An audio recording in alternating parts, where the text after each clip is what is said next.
How to change admins in Oculus Quest. Hi everyone, welcome back to our channel app guide. So in today's video I'm going to be guiding you on how you can actually change your admins on Oculus Quest. So make sure to watch the video till the end. So if you want to change the admins of your Oculus Quest, all you have to do is, first of all, you want to open up settings, and you can do this first of all by going to the app library and then clicking on the option called settings, as you could see. So basically once you go to settings, you will see this type of interface where you simply have to look for the option called accounts, which you see right over here. And then once you come to account, you'll be able to see that one admin over here, which is basically me.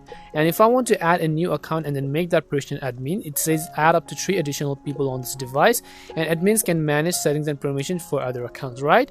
You just click on the add account over here. It'll ask you, please make sure your headset is connected to the internet, then give your headset and controllers to the other person so they can set up their account. So all you have to do is just select the option called continue, and then you can simply set up your account in that way.